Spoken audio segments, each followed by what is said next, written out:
বিসমিল্লাহির রহমানির রহিম। ত্রয়োদশ জাতীয় সংসদের সাধারণ নির্বাচনে নির্বাচিত মাননীয় সদস্যবৃন্দ, আসসালামু আলাইকুম।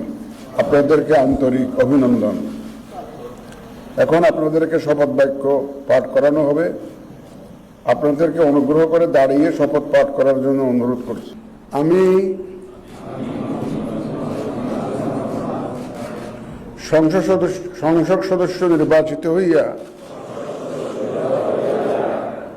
সশ্রদ্ধ চিত্তে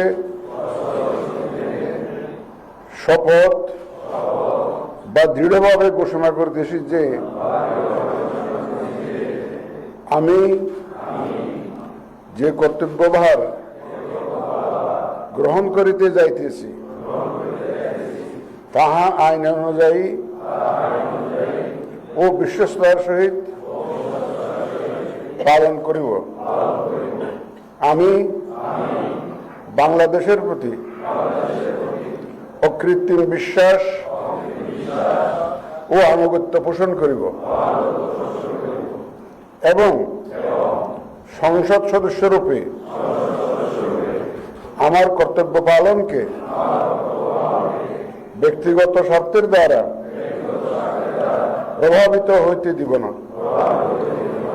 ধন্যবাদ।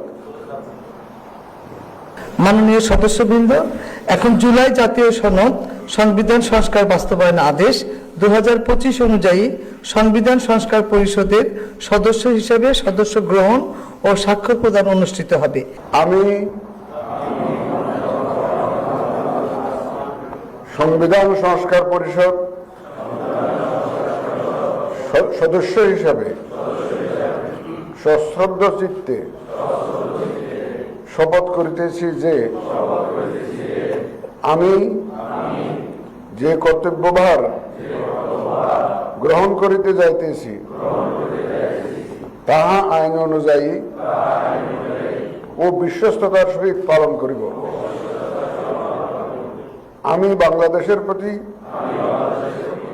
অকৃত্রিম বিশ্বাস ও আনুগত্য পোষণ করিব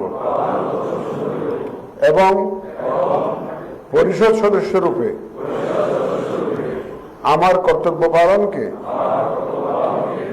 ব্যক্তিগত স্বার্থের দ্বারা প্রভাবিত হইতে দিব না। ধন্যবাদ।